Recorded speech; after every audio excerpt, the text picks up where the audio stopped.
Live from Los Angeles, California, AFTERBUZZ TV, and America's Voice, this is the Trump Report.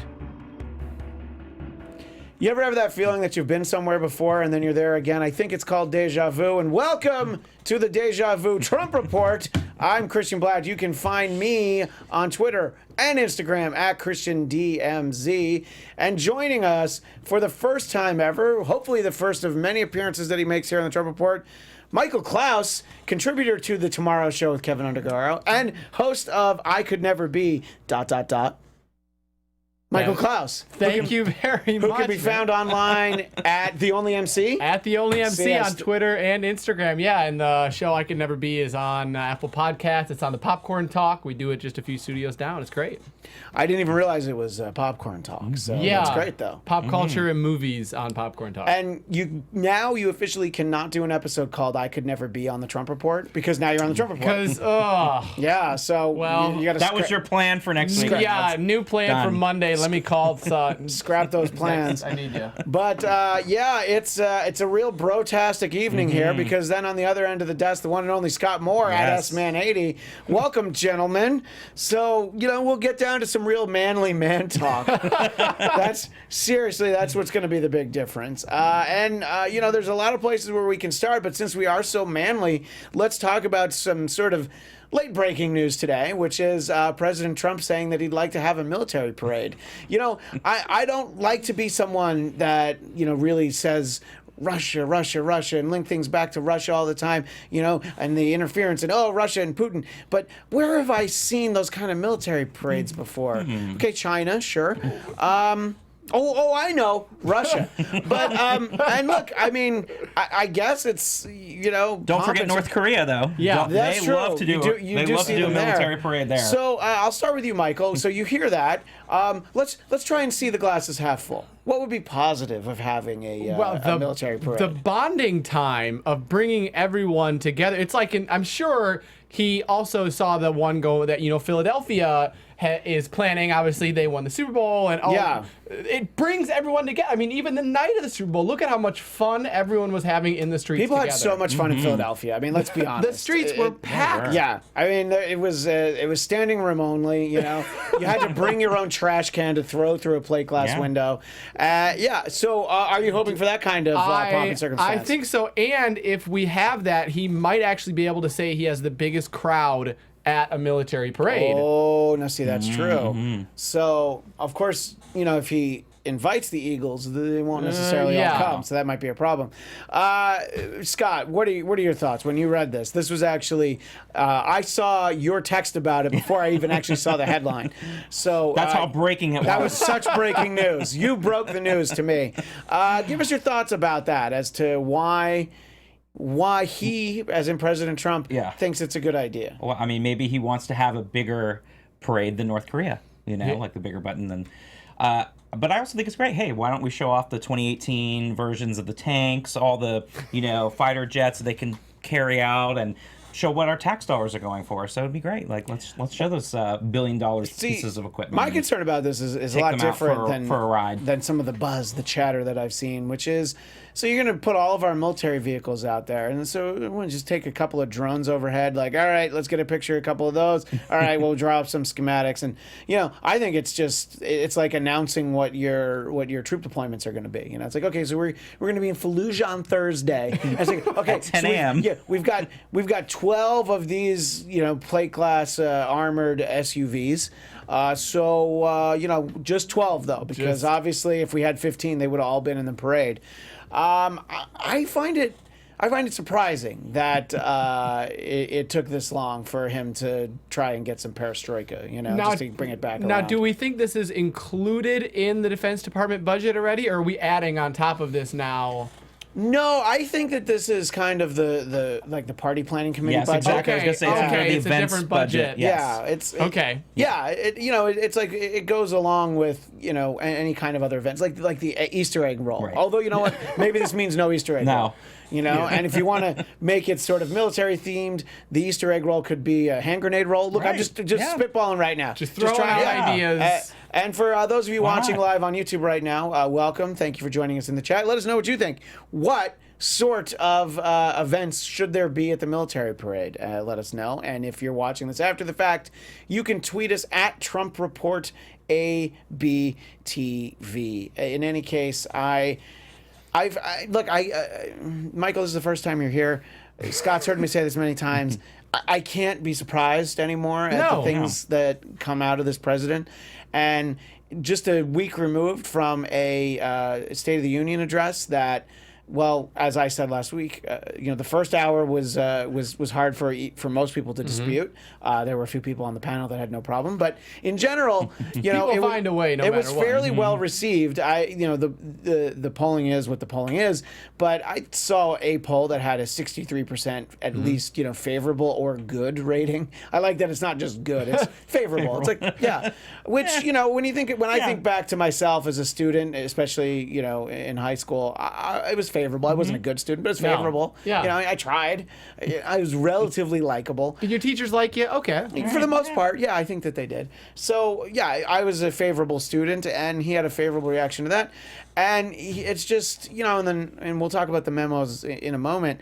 It's just there's always, he just can't stay out of it for very long, and it's all his own device. It's all his own making. But I'm not surprised. I'm not surprised that we heard this. But the real question is, who's going to the military parade? Michael, you going? I'm just waiting. They haven't released the dates yet, obviously. No. I have Southwest on hold. Yeah, that's good. 4th of July. If you're going to think 4th of July. That makes Maybe sense. his birthday. I don't know. Ooh, birthday very would be true. good. Very true. Yeah. No, these are June 16th. So sometime in the summer. I'm sorry. Donald Trump's birthday? His birthday? I know pretty much all. Should there be a restraining order against you? Is it June 16th? 1946. Is he gonna wait? So he's gonna be 72. But, wow. I'm. This could be the whole show right here. Like, who else's birthday do you know? I know pretty much all the presidents. So. Okay, all the presidents. Likable or not just. All right. This Garfield? is 1881 was when he was president. Is when he's president. Well, yeah, but I'm looking for the birthday. Chester A. Arthur. 1881, 1885. Okay, let's go a little easier. How about the Gipper? What's the Gipper's birthday? Today. Yeah, that's why I asked you. Trick question. 107. Where's my birthday? Next week. Thursday.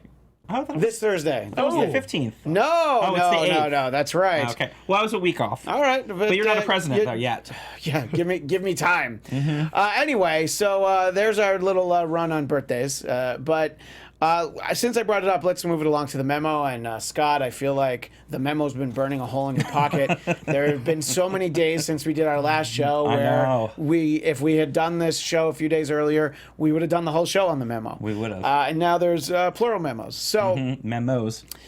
Give us your thoughts first about the release of the memo and then the contents of the memo itself. And we'll let you start, Scott. Well, I mean, the release of the memo was obviously politically driven, since it was crafted by Devin Nunes's staff, and it was down to 4 pages, and that was going to make it look as much that the FBI was trying to, surveil in a way that wasn't appropriate to make the FBI look bad, and therefore I think they were hoping that it would make the entire investigation look bad, is I believe what their point was, although once it came out, it didn't look like it had as much meat in there to really make a big difference.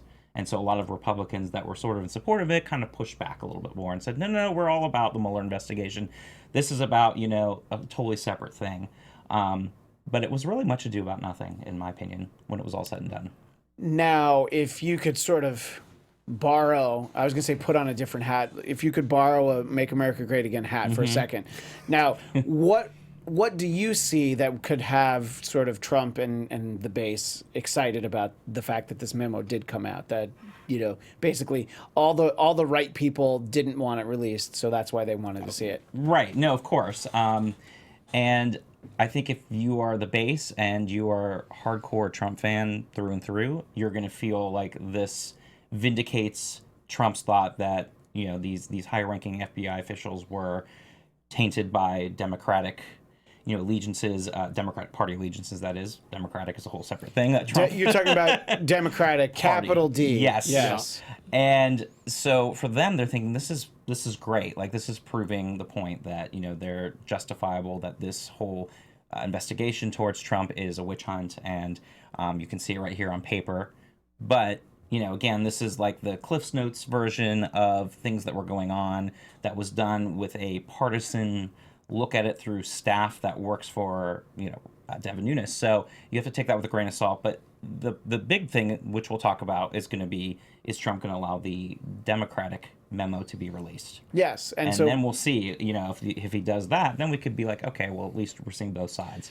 Right, and we will get to the Democratic memo. But first, Michael, so, you know, there was all this buzz about the memo, and, you know, you hear about it off in the distance. You see that it's trending on Twitter, and you figure, like, wow, so many people are talking about this. This thing's going to be great. It's going to be some amazing details in there. It's going to just blow the lid off everything. Watergate number 2. Yeah, it's like, oh, hey, there's an 8th Harry Potter book. You want to read it? It's right here. Yeah. You know? So he had his popcorn ready from the popcorn I network. had He was ready. everything He was ready to go. with that popcorn. And it, you know, my thought was, I've thought this before when, you know, big things are going to come out and then the reveal that there will, and this is, with this is a lot of things, there will never be another Watergate because there's too many chances now to beat information coming out. And when information comes out, you have enough people on both sides getting their story out that it will never be a big story.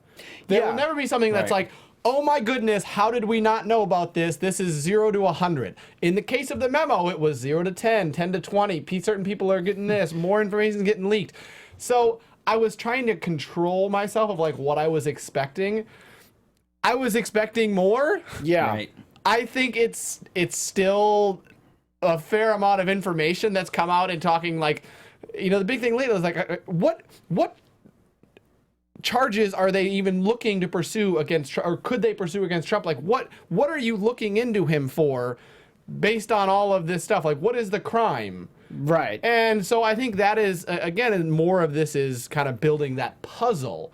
But as far as the puzzle being complete, no, we're nowhere near. No, it's more. It's more of like, okay, so we bought a bunch of puzzles down at the toy store, and we haven't put them together yet. But we have like boxes and boxes of puzzles, and maybe sometimes we take some puzzles from this set and we try and cram them into this other one. And so far, nothing fits together. No, but it's just sort of the idea that we do want to put together some puzzles. Yeah, and so I think some great information came out. I'll be very interested to see what the Democratic one of how actual maybe are they each so polarizing?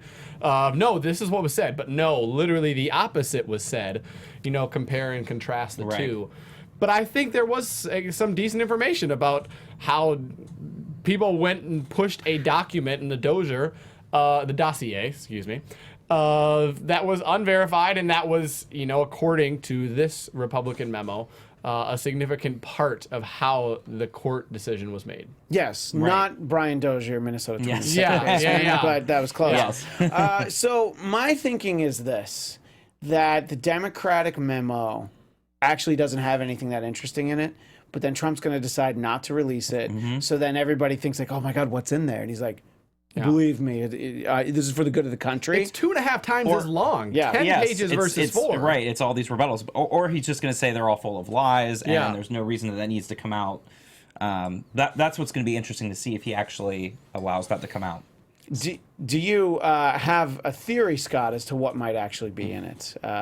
You know, is it going to just be procedural? I think it's going to be kind of exactly what you're saying. It's going to be dry, and it's going to be rebuttals, and basically going point by point to each of the things that was in this memo, and basically saying the opposite, more or less, or why it's incorrect, and this is what really happened. You know, but the thing going back to that though is with the FISA court, you have to go through so many hoops to be able to have it approved. And the fact was, it was renewed after this time period as well, several times, I believe. So it's not like, even if it was the basis for it, there was obviously enough there to keep the warrants going several times.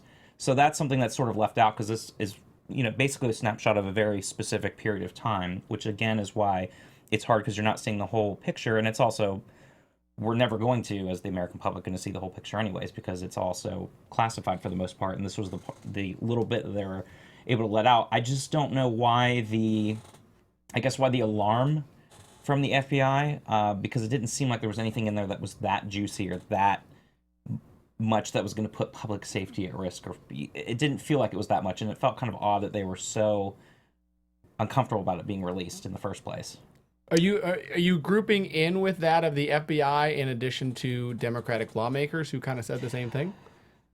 Well, that I could see as more of a partisan thing, but I was a little bit surprised by the FBI's reaction of being so concerned about it going out, because once it came out, I was like, there really isn't anything there that felt that was that top secret. I don't think it was appropriate because it probably shouldn't have ever come out to begin with, but the overall alarm about it seemed a little surprising to me from the FBI, of just being like, this is terrible, this should never come out.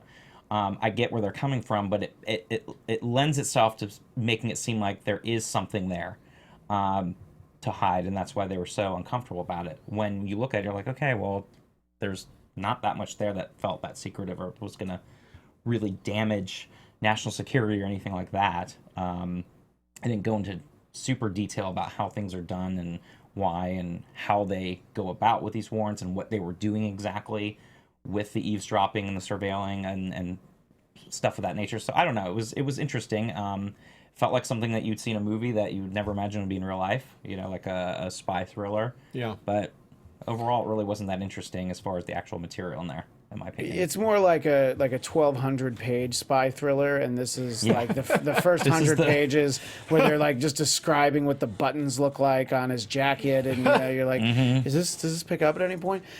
Michael, so let me ask about you're a good Midwestern boy, Wisconsin, I believe. Yep. So let me ask about the folks back home and also the people that you visit with on Sundays at church.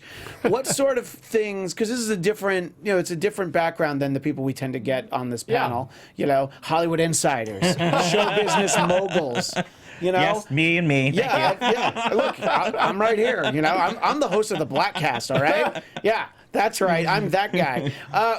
Do you feel that in general, most Americans are really wrapped up in this Russia thing, and they feel like, oh, this is a really big deal. This is the crux of our democracy rests on this thing getting investigated and blown wide open. I think maybe it was to start more than what it is now, especially considering it's gone on for a year and it's been like, well, what have we got? What people want to see stuff. I mean, especially in today's society of social media, they want to see the new thing every single day.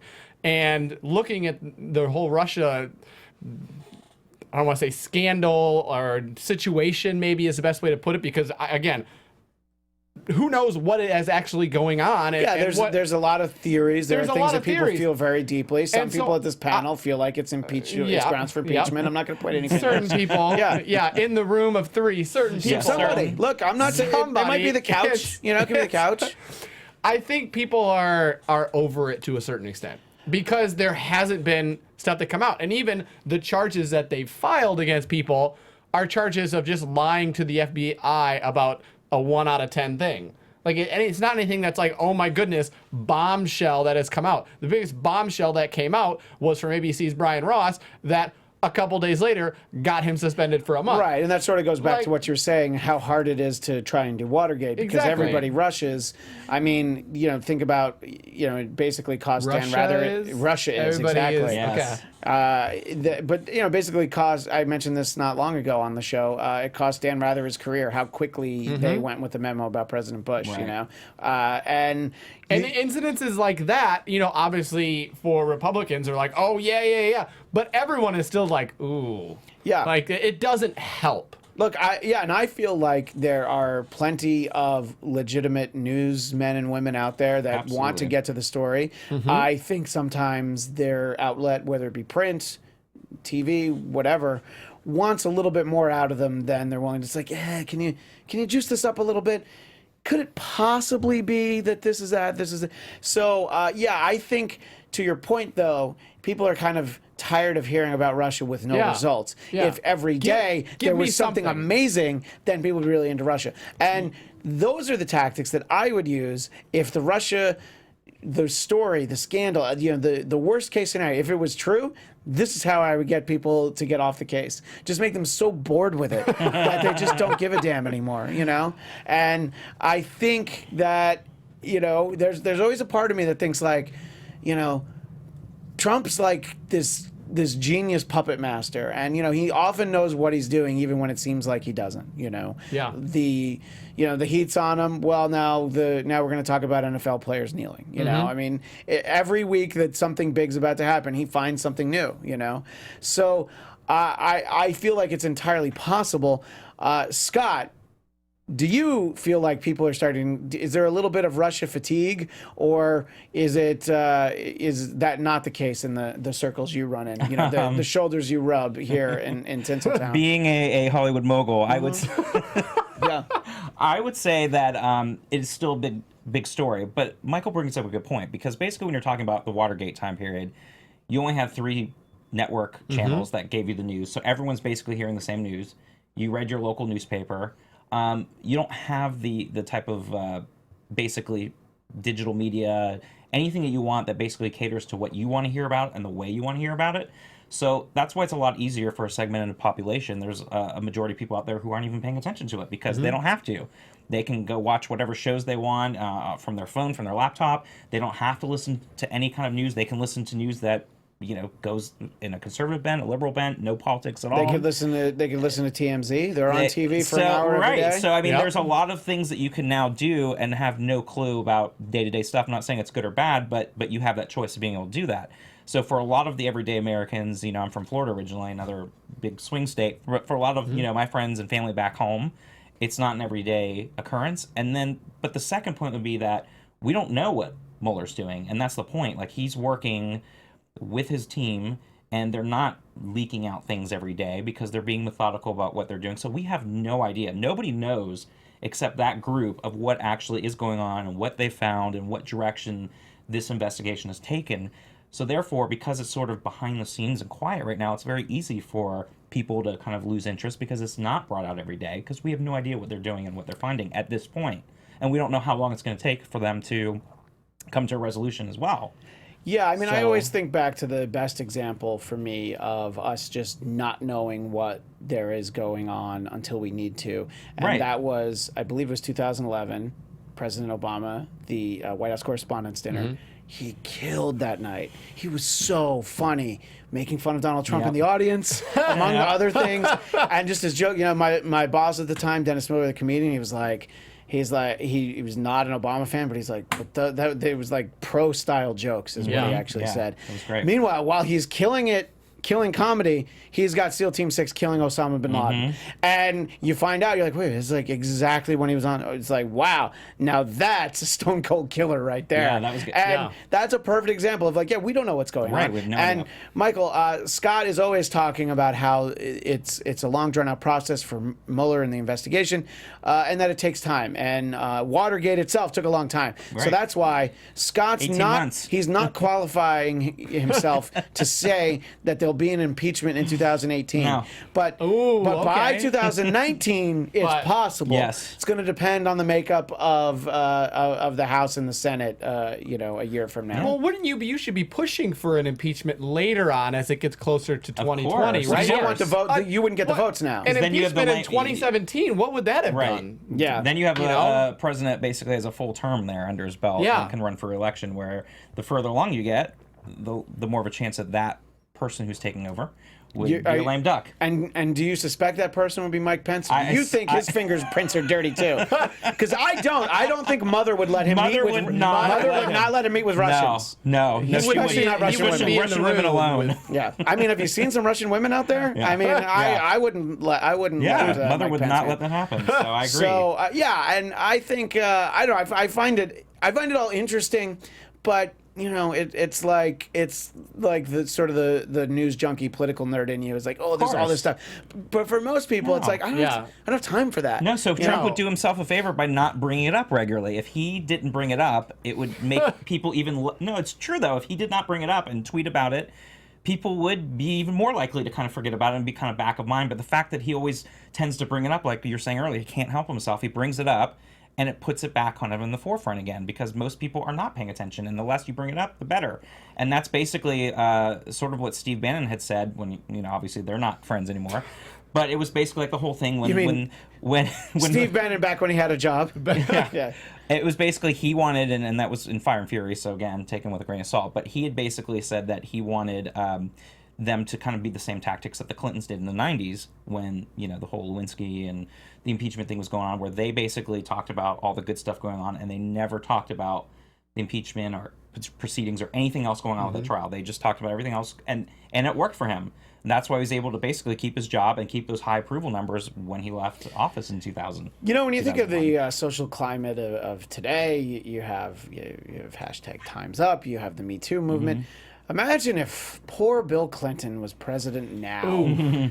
How that would go for him. You know, good thing that you can, you know, get up to some shenanigans in the Oval Office back in the 90s when, you know, Michael, you're far too young to know. I mean, they say if you can remember the 90s, then you really didn't live it. And I don't know. You're confusing the viewers who are going to think that I was a 90s child. No, but I don't think that you remember the 90s all that well. You know, maybe like 99. You know. But by that point, you know, I wasn't 4. What year were you born? 89. Yeah, so Okay, there you go. so So you're I 10. Yeah. made the cut. All right, you did make Barely. the cut. But yeah, just barely. And that just makes me feel old because I'm about to be 42 on Thursday. But that's all right. Speaking of things that the president isn't talking about, the stock market.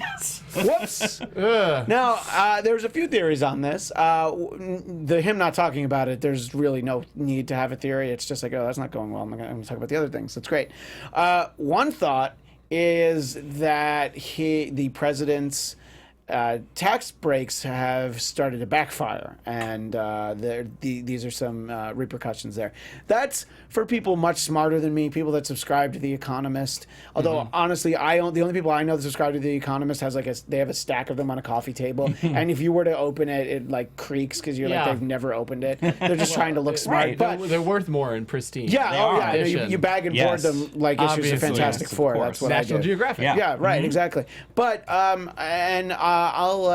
start with you, Scott. Your thoughts on what's going on with the market? And look, I'm not trying to say you have a business degree, right. so just sort of from somebody who just follows the news. I casually, have stocks, but that's about it that I would just ignore. That's the one thing. And then cry when I see how they did the past There's few two days. things I don't have. One, stocks. Two, because I don't have money. So I would love to have stocks. As a Hollywood mogul, I would say that's why I had, some in there. Well, yeah, I mean, most of your liquid assets are, I mean, there's the villa in Italy, I mean, you just have houses all around. So anyway, go ahead. And you can't say the last 2 days because today was a good day for you. Well, 2 days prior. Okay. There was today, a turn. a little bounce back. Today, yeah. today is they got half of it back. Let me put it this way: the yesterday. people that I know who do have money made a killing on the bad days because they're like, "Oh, I'm buying all this stuff." Yeah. And there are people who are actually disappointed that it started to turn around because they were hoping to buy some Alphabet stock, which is Google, and they're just like, "Oh man, I got to get in on that." And then it didn't. And you still can't afford it. Still can't afford it. Yeah, exactly. I mean, look, I actually got into a mini Twitter fight, and I'm sure a lot of it with Mitch McConnell. No, I wish. That'd be with some great. bots because I couldn't help myself on Friday when the first one tanked. Because my point was, and they said, I'm a hater, but they had like 11 followers. So, but that I hated American capitalism. But I was basically saying the problem was former presidents did not talk about the stock market going up and down. Stock market's like the weather, when you're looking at day to day. It's not the overall climate of the economy, it's the day-to-day picture. And that's why presidents usually don't respond, because what goes up is inevitably going to go down. And if you're crowing about how amazing the stock market's doing under your watch, then it's only fair that I said that he should also be taking credit when it drops. And even though it wasn't the biggest percentage drop yesterday, it was the biggest point drop in history. And you could say on the positive side, the tax cuts are, in the Republicans' defense, you could say the reason why the market was correcting was, for one, it has been way inflated for a long time, and it has been. And so this is a way of correcting it. But you could also say the tax cuts helped bring that down a little bit, because the issue that some people were saying was happening was the fact that now there was a little bit more money there, that there was now going to be higher inflation, which then was going to add more cost to everyday things, which was going to kind of put a little tightness on the making more money. But overall, it was based on sort of good stuff, and the fact that they're claiming the tax cuts were good, but now they're accelerating people's wages a little bit too fast, and it's going to make inflation rise. You could say that if you want to be positive towards the tax cuts. But I say it's just more of a correction in general because it has been inflated for a long time. Mm-hmm. So things were going a little too well. A little too fast for yeah. basically where everything is. It was a little overinflated, and this was just going back over the past year in general. So it's sort of a way of just kind of catching its breath. I don't think it's a long-term thing, but we've been in the largest expansion that we've really ever had. So it is a little, you do get a little nervous thinking it's been 9 years now. How much longer can this possibly last? But hopefully he's learned his lesson now. I doubt he has, but maybe he won't comment anymore on these big increases in the stock market because, again, it makes him look foolish when you have big drops like you did yesterday. But does it only make him look foolish if he admits that it went down? Because now it went down, so it has that much further to go back up. Right. Yeah. So the next time, it's like, look, it went all the way down from here. Let's ignore the fact right. that But that's the problem, yeah. though, because then, again, and I get it, people are only going to look at the good things, and that's human nature, and it's not even just Trump. But the problem is then it's really just showing like, okay, he's only going to talk about the positive things and nothing bad. And it just looked bad, in my opinion, because it's just not what presidents shouldn't be that deep in the weeds. And you shouldn't be basing the economy off of a stock market that has 30 stocks in it. Is not the overall best picture of looking at the overall health of the economy in any sense, really. Michael, I know you also don't have a business degree, so I'm not going to ask you to bring some pie charts up. No money in the audience. market either. But, so, you sort of hear that things aren't going well and the president is nowhere to be found. What does that say to you? I mean, I've been under the same thing where, I knew that at some point it was going to go down because, like we said, it has been overinflated. And it's just, you see day after day. And I check it day after day because, the money's in the market. And you're like, oh, wow, another 200. Oh, my goodness, 250. Oh, hey, a bad day, 125. And you're like, oh, this is, at some point, it's going to come down. And you were just hoping that it would be up enough before it came back down, which I'm glad it was, over 26. And again, bounce back today was great. I think that I wasn't surprised. I knew it was going to come. Now, did I think it would be, was it a 4.8%, I think, drop roughly, 1,100? I didn't expect that. It definitely hurt. But after the 666 yeah, on Friday, yeah, that's a big loss for the Michael. As a good church going boy, does that number 666 does that ring any bells? Does that did you find that anywhere? I think it was a roundup. Well, I don't think it was exactly 666. No, it was. It was a roundup, but it was 665.7. Okay, we'll see round up. No. So I'm pretty sure that the number of the beast does not have There's fractions. no rounding. Yeah, no. So there's no integer. So it's closer now. We were close. Yeah. We were close. Yeah. And that's a warning. That's look, we didn't get there this time. Yeah. But wait until next time. So anyway. I think, I look at it moving forward of like, do I think it will continue to go like this? No. Obviously, I think it will level off a little bit. I think, I'm a fan of the tax cuts, so I think that they will continue to increase the market as people and consumer confidence grows. But I don't think we'll have the year over year like we did in his first year. Yeah, I think I think that it was a good year for some people. It's I don't know that they're necessarily in our income bracket, but maybe they are. And if those people are watching or listening right now, thank you for being with us. We welcome all comers here. So you said you're a fan of the tax cut. In general, since you weren't here on State of the Union night, I thought I'd ask, how do you feel just on the whole? And look, there's things that you can pick and choose. How do you feel? It doesn't even have to be you personally. How do you feel like the majority of people that maybe you cross paths with? Do you find that it's kind of the same mix of people who do and don't like Trump as did and didn't like Obama? Or do you feel like it's skewed in one direction? I think you living in Los Angeles could really skew this answer, by the way. For certain. And to give you a history, I'm raised in Wisconsin. I spent most of my life in the Midwest. I lived in D.C. And live in L.A. So I think, for the most part, it's for people who talk about Trump, it's so secretive for anyone because it's like, even if something happens in support, you can't tweet about it. You can't put on Facebook because then you're labeled as that guy. Yeah. And so I think you can still have the conversations, and the conversations in circles that I have are pro-Trump. And it's become more of a joke no matter what we do. Listen, I just want you to know that this is the best time ever. And so I think it's still secretive outside of the circles. Anyone that's casual that I talk with, it's still very much like you don't acknowledge the good. And you don't want to come off as totally biased, so you don't acknowledge the bad, which is not good either. So you find yourself in this like, oh, it's okay. Yeah, I mean, look, I've had this conversation with a number of people, but whatever I think about anything, if you look at my Facebook feed, you'd think that there's no news. You would have no idea who the president is. Although I guess people just want to stay out. I guess I do sometimes link to a show called The Trump Report, but in general, I don't even post that on Facebook all the time if I know what we're going to talk about. I'm like, I just don't want the headache. It could have been called the Hillary Report, but he just happened to win. Yeah, So. I mean, I don't. Look, there was probably a graphic much like the one that's behind us. If here it was in the studio. Hillary Report, though, it would. Talking about the memos, I think it'd be a lot more boring. We would just be I mean, here like. in all honesty, I don't think know what else we'd I think be. the Hillary Report wouldn't have come out. we would have Yeah. probably stopped doing. Because I'm saying I don't think it would have. It just would have been dull. Yeah. Although it's I'm sure they could have spruced it up. Who knows? Sure, they would have found an impeachment Just to do a hearing. callback.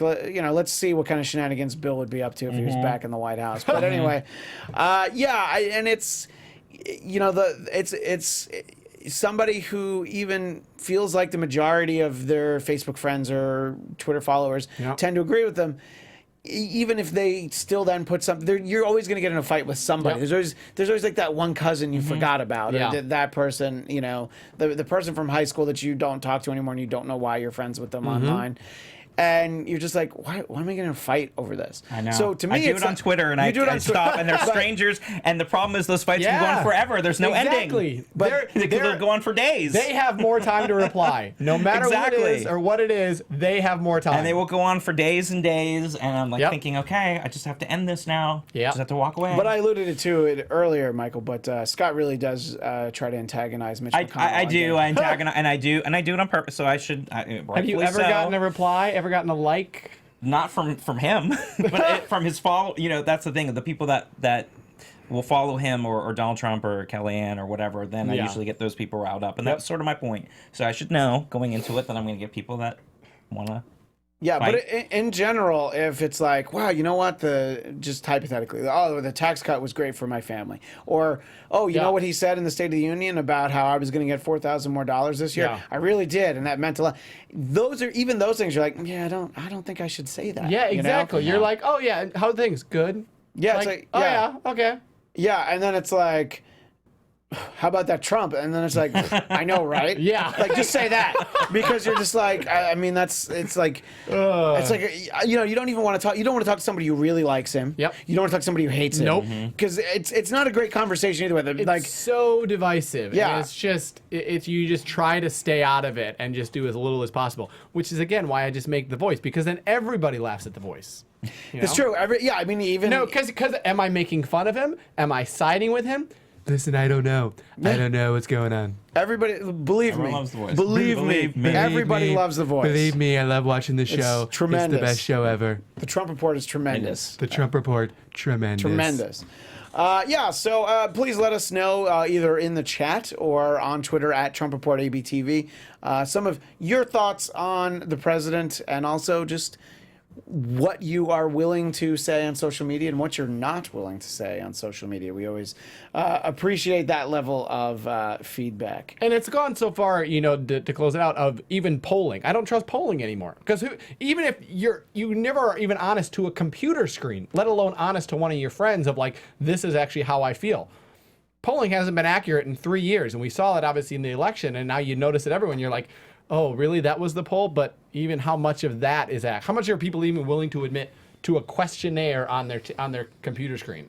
I mean, exactly. I think the answer is not at all, or not much. No.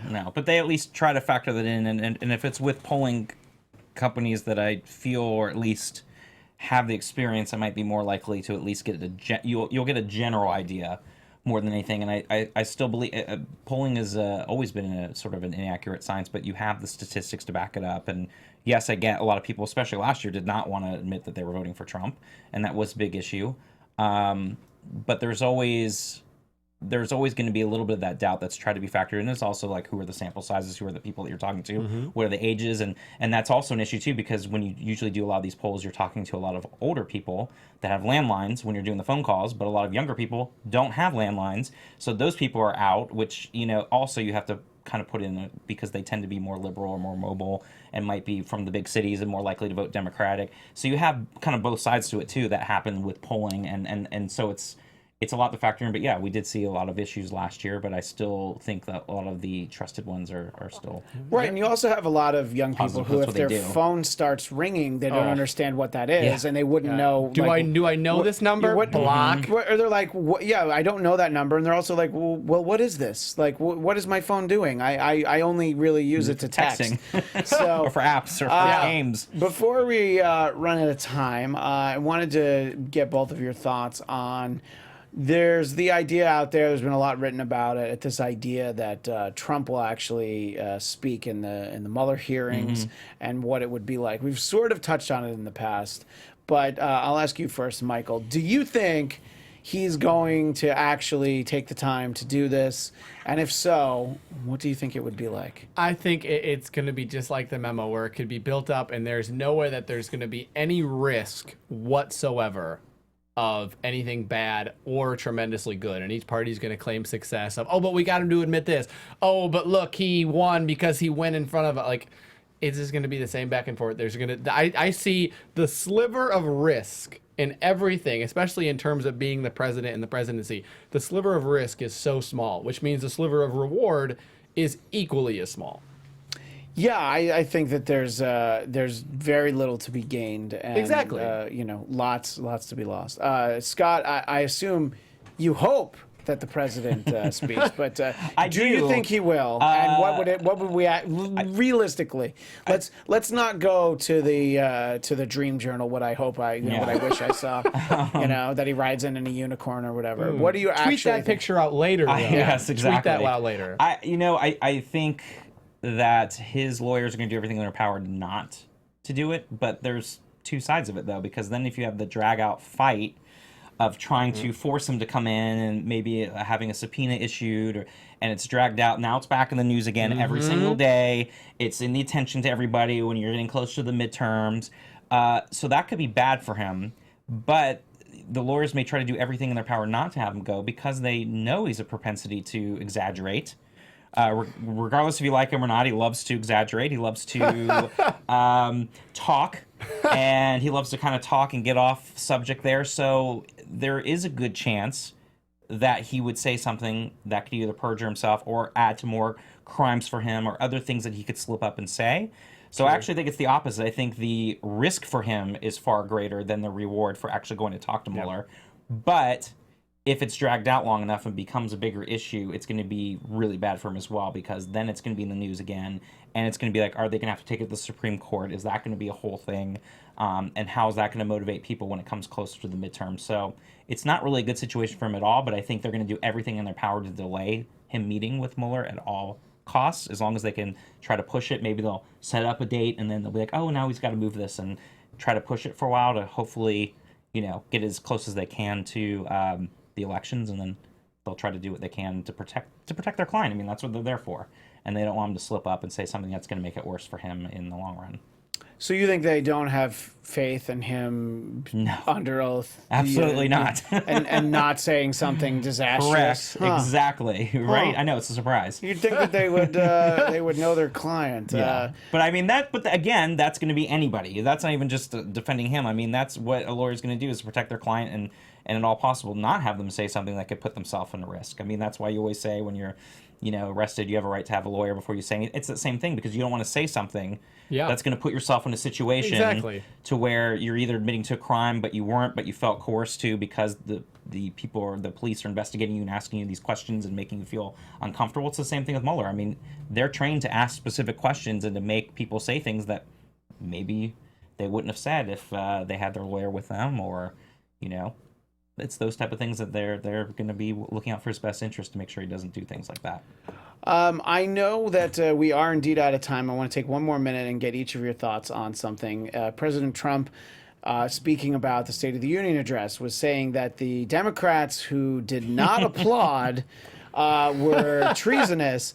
Now, we have seen in every State of the Union, and so, this year it was literally right down the middle. Like it was straight split. You could really see the standing and the not standing. But you always get that, no matter who has the super majority, whatever. Right. It's always like that. There's nothing new about that. Republicans sitting on their hands when President Obama speaking about. So Trump sitting not clapping when Obama was making fun of him. Right. Of course, exactly. At the aforementioned correspondence dinner. What did you think, Scott? Just a quick reaction, line? and then if he wants Democrats to applaud him, he can resign, and then he'll get a